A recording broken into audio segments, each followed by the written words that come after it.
सिंधुदुर्गात हत्तींच्या आगमनानंतर दोडामार्ग वासियांनी आपल्या शेतात उमटलेल्या हत्तींच्या पावलांची पूजा केली. मात्र आता 20 वर्षांनंतर परिस्थिती बदलली आहे. कारण गावकऱ्यांसाठी हा अजस्त्र प्राणी त्रासदायक ठरलाय. आपल्या पोटाला जर भूक लागली ना तर हत्ती पाठलाग करणारच.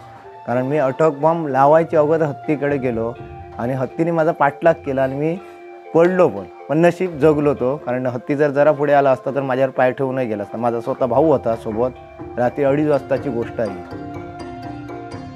भारतात ज्याप्रमाणे संरक्षित वनक्षेत्राबाहेर हत्ती मानव संघर्ष चिघळलाय, तीच परिस्थिती आता सिंधुदुर्गातही निर्माण झाली आहे. जगातील आशियाई हत्तींची 60% संख्या ही भारतात आढळते. गवताळ प्रदेश, सदाहरित आणि पानझडीची वनं तसंच पीक लागवडीखालील क्षेत्रात हत्तींचा वावर निदर्शनास येतो. पूर्वी भारतात सर्वदूर आढळणाऱ्या हत्तींचा आता मात्र ईशान्य, मध्य, पश्चिम आणि दक्षिण भारताच्या काही भागातच अधिवास आढळतो. त्यापैकी हत्तींची 80% संख्या तर संरक्षित वनक्षेत्राबाहेर अधिवास करते. आणि खरी समस्या हीच आहे. 2002 पासून हत्तींचं सिंधुदुर्गात आगमन झालं आणि सिंधुदुर्गात आगमन झाल्यानंतर सरगवे, ऐनोडेपासून हेवाळे, केर, बेकुर्लीपर्यंत यांनी आपला भ्रमणमार्ग निश्चित केला आणि त्या भागातील बरीचशा जे फळझाडं होती, शेती बागायती याचे नुकसान केलं.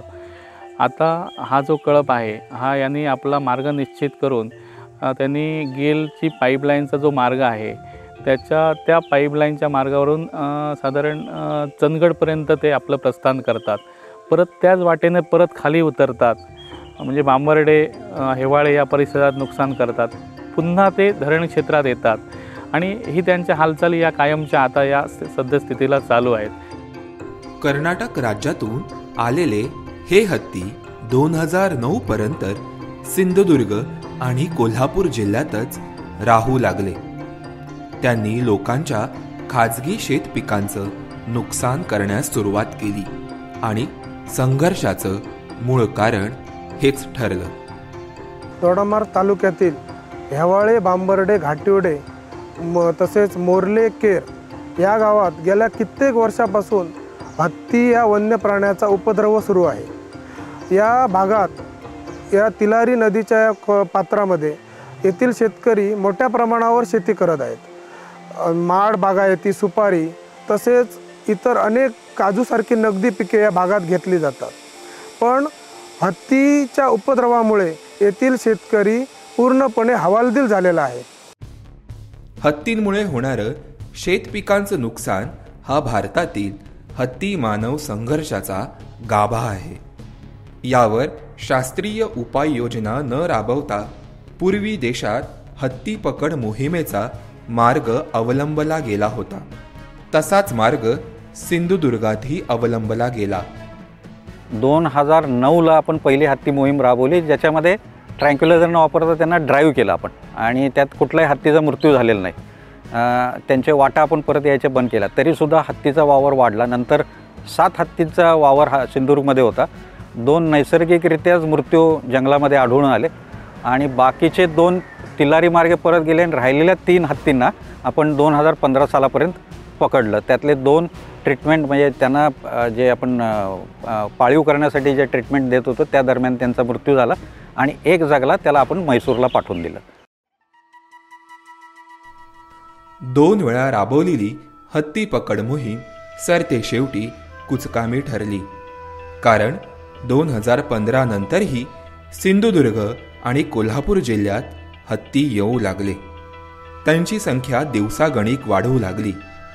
कारण पूरक अधिवासामुळे माद्यांनी या ठिकाणीच पिल्लांना जन्म देण्यास सुरुवात केली.